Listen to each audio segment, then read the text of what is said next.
আমার থেকে নিলেন যে বা দেশা বয়ান, 9টার ভিতরে বয়ান শেষ। তো পোস্টারে স্পষ্ট লেখার দরকার ছিল যে বয়ান বা দেশা, লেখেনিন নাই। তো শ্রোতা জানবো কেন? আমি তো নিজেও চিন্তা করছি যে সাবিতলা এসে যদি আমার এই অবস্থা দেখতে হয়, নিজে আশ্চর্য হয়েছি। তো মূল ঘটনা তো পোস্টারে লেখা নাই। মানুষ জানে যে হুজুর মানে 10টায় আসবো। চিন্তা করছেন, এটা চরম পর্যায়ের ভুল হয়েছে।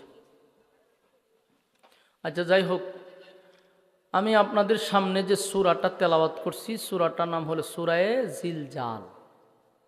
এর বাংলা অর্থ জানেননি? ভূমিকম্পের সূরা। এই তোমার মনিটরে সাউন্ড কমাও, সাউন্ডটা মিলাইতে পারছো না, খালি সাউন্ড বাড়াইলেই হয়ে যা। একটা মিষ্টি সাউন্ড থাকবো না, এত সাউন্ড দিলে কেমন হইবে? আমি তো অন স্কেল বাড়াইছি না, তো আমি বাড়াইলে অবস্থা কি হইব? মেহরবানি করে বসে যাই, বলুন সূরার নাম কি? সূরা জিলজাল। এর বাংলা অর্থ ভূমিকম্পের সূরা।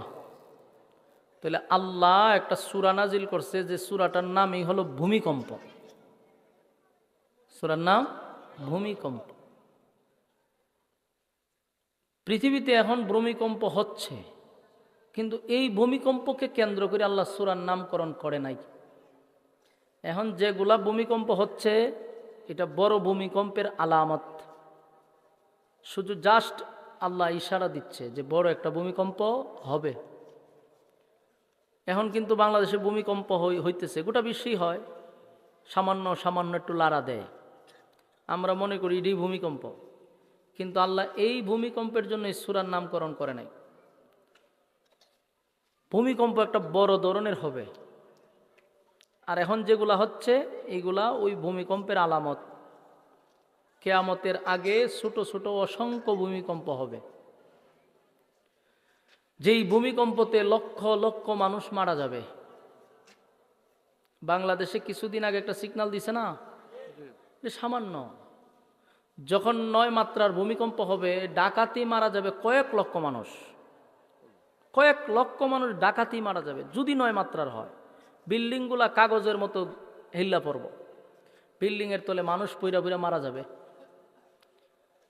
তো এখন যে ভূমিকম্পগুলো দিচ্ছে এগুলো অল্প একটু লাড়া দেওয়া হচ্ছে।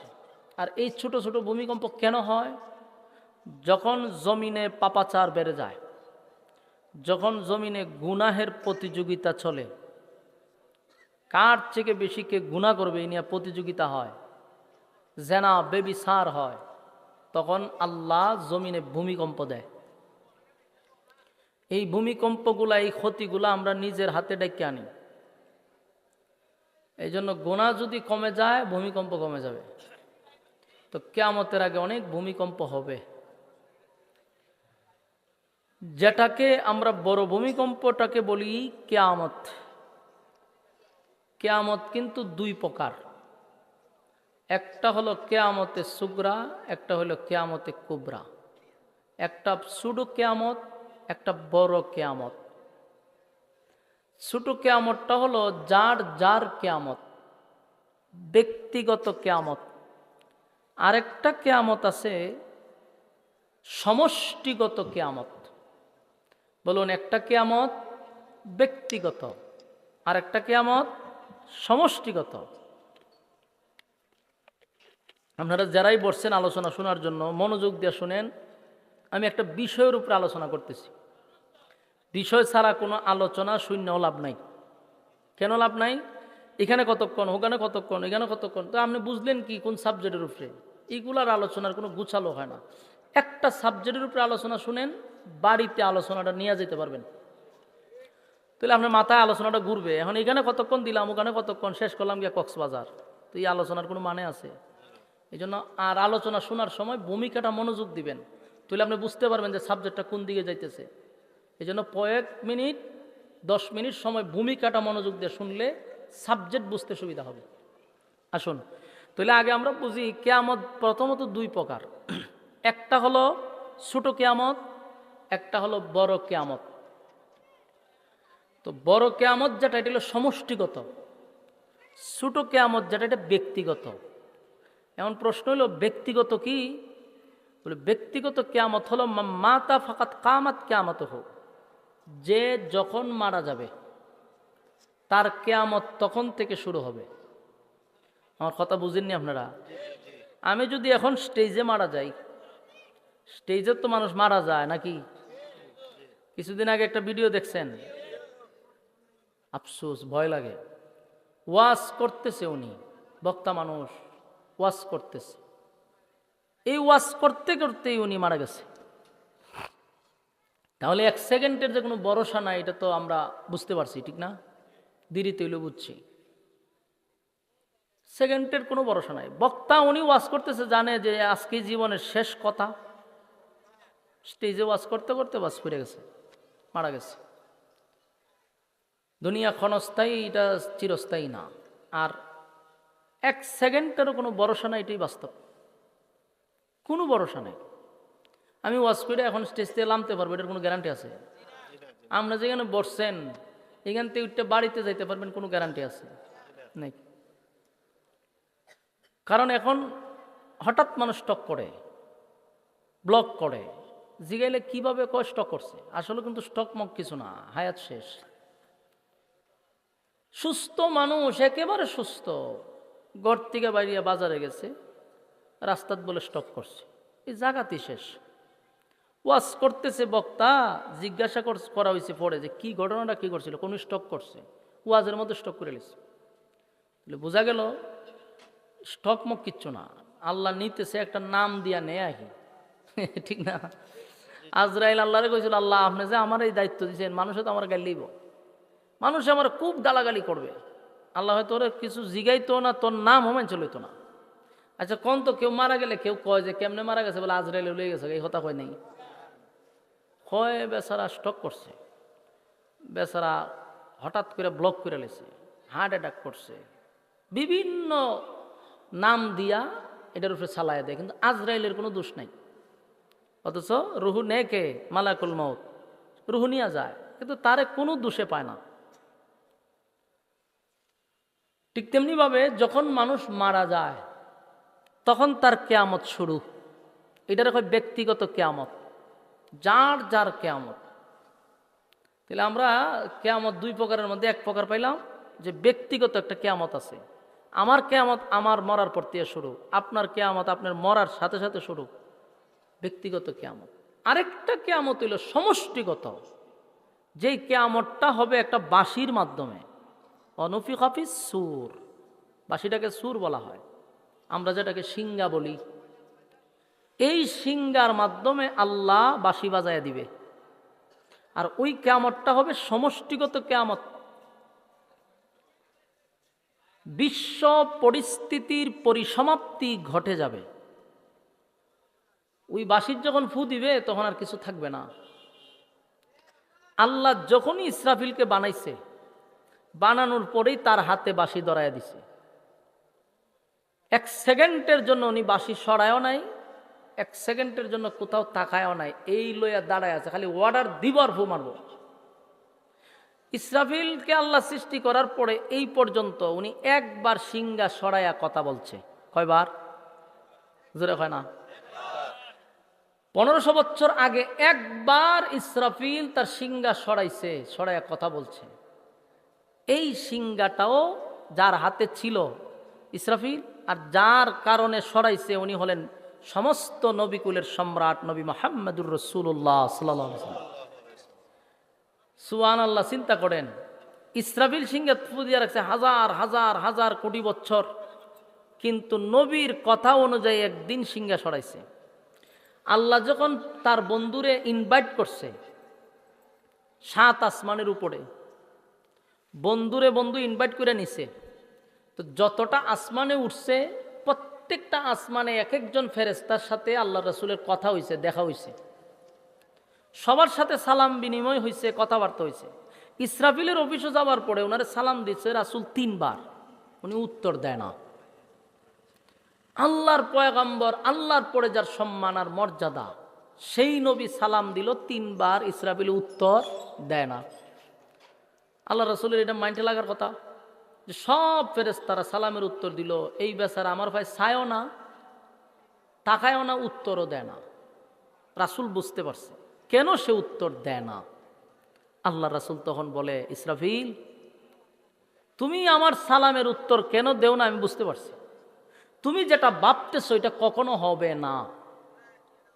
তুমি মনে করছো যে আমি আমার সালামের উত্তর দিতে গিয়া যদি আল্লাহর হুকুমের কোনো ব্যাঘাত ঘটে, মনে করো রাসূলের সালামের উত্তর দিতে গিয়ে আল্লাহ বলে যে ফু মারো, এই ফু মারতে দেরি হয়ে গেল গা, এই কারণে উনি রাসূলের সালামের উত্তর দেয় না। আল্লাহ রাসূল বললেন যে তুমি যেটা ভাবতেছো এটা হবে না, কারণ আমি এমনে এমনে আসি নাই, আল্লাহ আমার দাওয়াত দিয়ে এখানে আনছে। আপনারা লাগাতে সুবহানাল্লাহ আসেনি?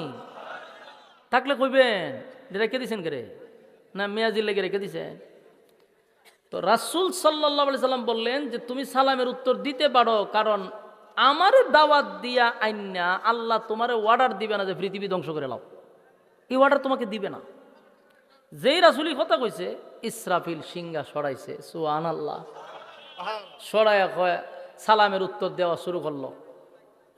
সালামের উত্তর দিয়া বলল, হুজুর প্রথম সালামই আপনার শুনছি, উত্তর দিছি না কেন? আল্লাহ আমারে এই সিংহা মুখ লাগায়া বলছে আমার অর্ডার ছাড়া সিংহার থেকে মুখ লড়ানো সম্ভব না, এবং ফু দেওয়ার জন্য প্রস্তুত থাকো। কথা বুঝতেছেন?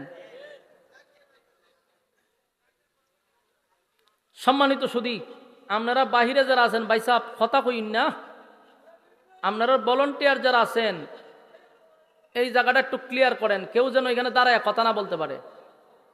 ভালো লাগলে আপনারা বৃত্তে ঢুকবেন, কিন্তু এখানে খারিয়া কথা বলবেন এটা তো হয় না। নিজে ওয়াজ না শুনলে অসুবিধা না, আরেকজনকে তো শুনতে দিতেই বল। আচ্ছা এখন বুঝছেন নি ইসরাফিলে কখন সিংহা সরাইছে? রাসূল সাল্লাল্লাহু আলাইহি সাল্লাম বলছেন তুমি সরাইতে পারো, বাধা আসবে না। ইসরাফিল সিংহা সরাইয়া রাসূলের সালামের উত্তর দিছে। হুজুর বেয়াদবি মাফ করবেন, আল্লাহর পক্ষ থেকে অর্ডার, সিংহা লাগাইছি তো লাগাইছি, আর কোনো ডাইনবাম নাই, কিন্তু আপনি যেহেতু বলছেন সিংহা সরাইছি। তো রাসূল বলেন সিংহা যে লাগায় রাখছে ইসরাফিল যে কত বড় এটা ভাষায় প্রকাশ করার মতন। আল্লাহ রাসূল বলেন যে কত বড়,